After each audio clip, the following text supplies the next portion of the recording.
Il n'y a pas la mer ni la montagne, et pourtant c'est là que se retrouvent des milliers de vacanciers.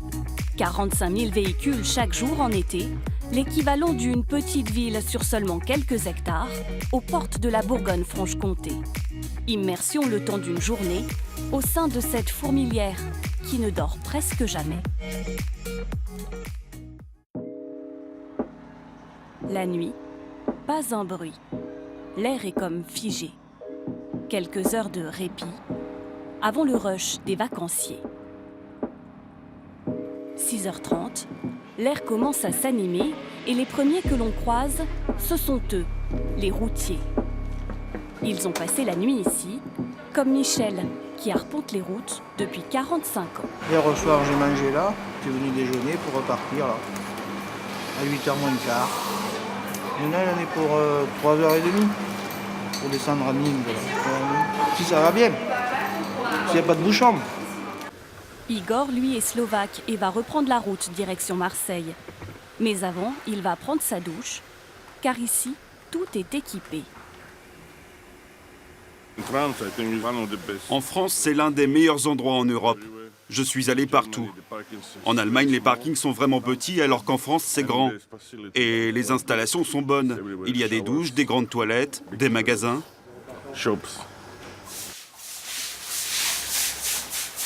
Juste avant le balai des véhicules, c'est la valse des employés. Depuis 20 ans, Philippe est chargé de nettoyer le lieu le plus fréquenté. C'est souvent la nuit que c'est plus sali. Mais que la nuit est là, les gens n'hésitent pas à acheter et puis faire des incivilités, quoi. Bientôt 8h30, Philippe a presque terminé. Il s'occupera ensuite des espaces extérieurs ou pourra même être appelé en renfort sécurité sur l'autoroute. Son travail pourrait en rebuter plus d'un, mais pas lui. Quand je viens sur une aire, je fais mes toilettes à fond et je ramasse mes papiers, mes déchets, tout. Je repars, je suis content, mon air est propre.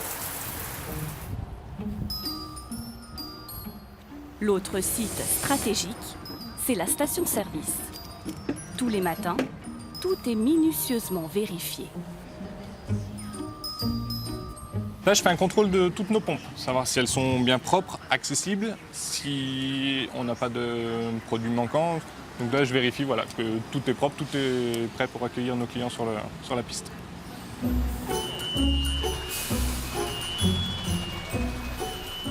On se trouve dans la zone de livraison de carburant. Donc ici, c'est la zone la plus importante pour nous. Donc on vérifie bien que tout soit en ordre, tout soit nickel, pas abîmé, pour que les livraisons se passent bien et sans risque surtout.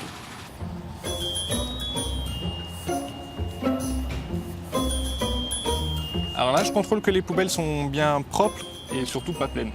Notre liste à nous dit pas plus de 75% de volume. Sur des poubelles qui débordent, c'est pas très propre, donc il faut que ça soit nickel pour nos clients. Ce matin-là, c'est le rush des livraisons.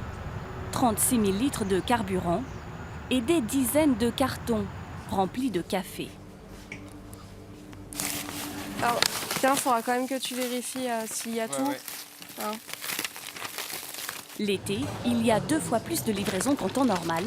Les rayons sont réapprovisionnés en permanence.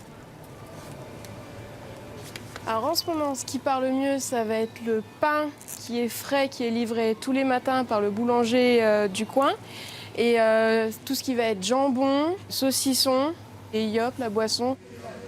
Bientôt 10h, le flux des vacanciers va arriver. En boutique, tout est prêt.